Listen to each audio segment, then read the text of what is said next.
Cool World is a 1992 animated live-action film directed by Ralph Bakshi. I did not know he directed this film. I thought he just worked on the animation. So when I said that, you know, I watched all of his films, I was wrong. This one counts. This one is about Frank Harris. He returns from the military.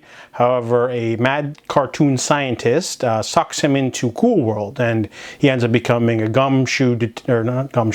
actual like Cool World police detective. And his job is to enforce I don't know. This movie's really weird.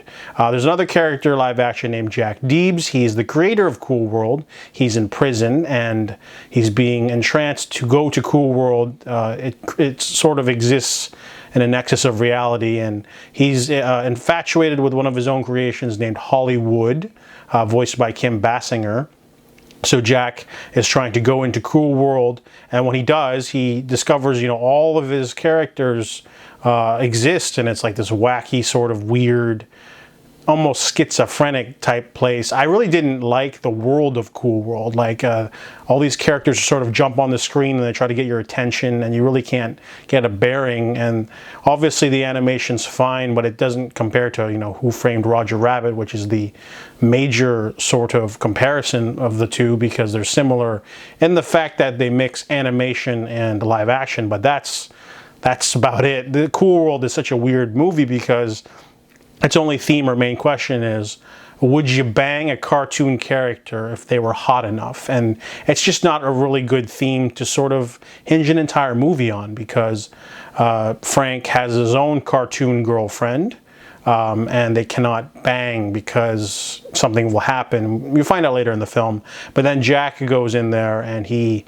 does it with Hollywood, and then brings her into the real world where they have shenanigans, and then Frank has to put her back, and it's weird. It's not good. You know, they don't really establish Cool World like in the movie. It doesn't really feel like a real place. It's not like some sort of grungy, fun cartoon land. It's just a bunch of weird, gross people. There's a interesting, weird little subplot about a rabbit getting robbed in a dice game. That was cool, but other than that, the movie's very aimless, and the animation's not really seamless. If there's anything I really liked, the character of Hollywood is a femme fatale, really great character in itself. The rest of the movie's kind of eh. There's an animated finale that's really trippy. I really like the animation for the finale.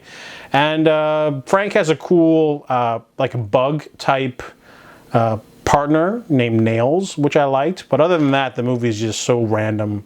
It's just a hodgepodge of just weird. There's no nudity like that's usually in other Ralph Bakshi films, but the movie is just so crude and odd and just plays loosey-goosey with the rules to be convenient. And I just, you know, it's a weird oddity. I only watch it because Ralph Bakshi had something to do with it, but definitely doesn't hold the candle to Who Framed Roger Rabbit. So I give Cool World a 5 out of 10.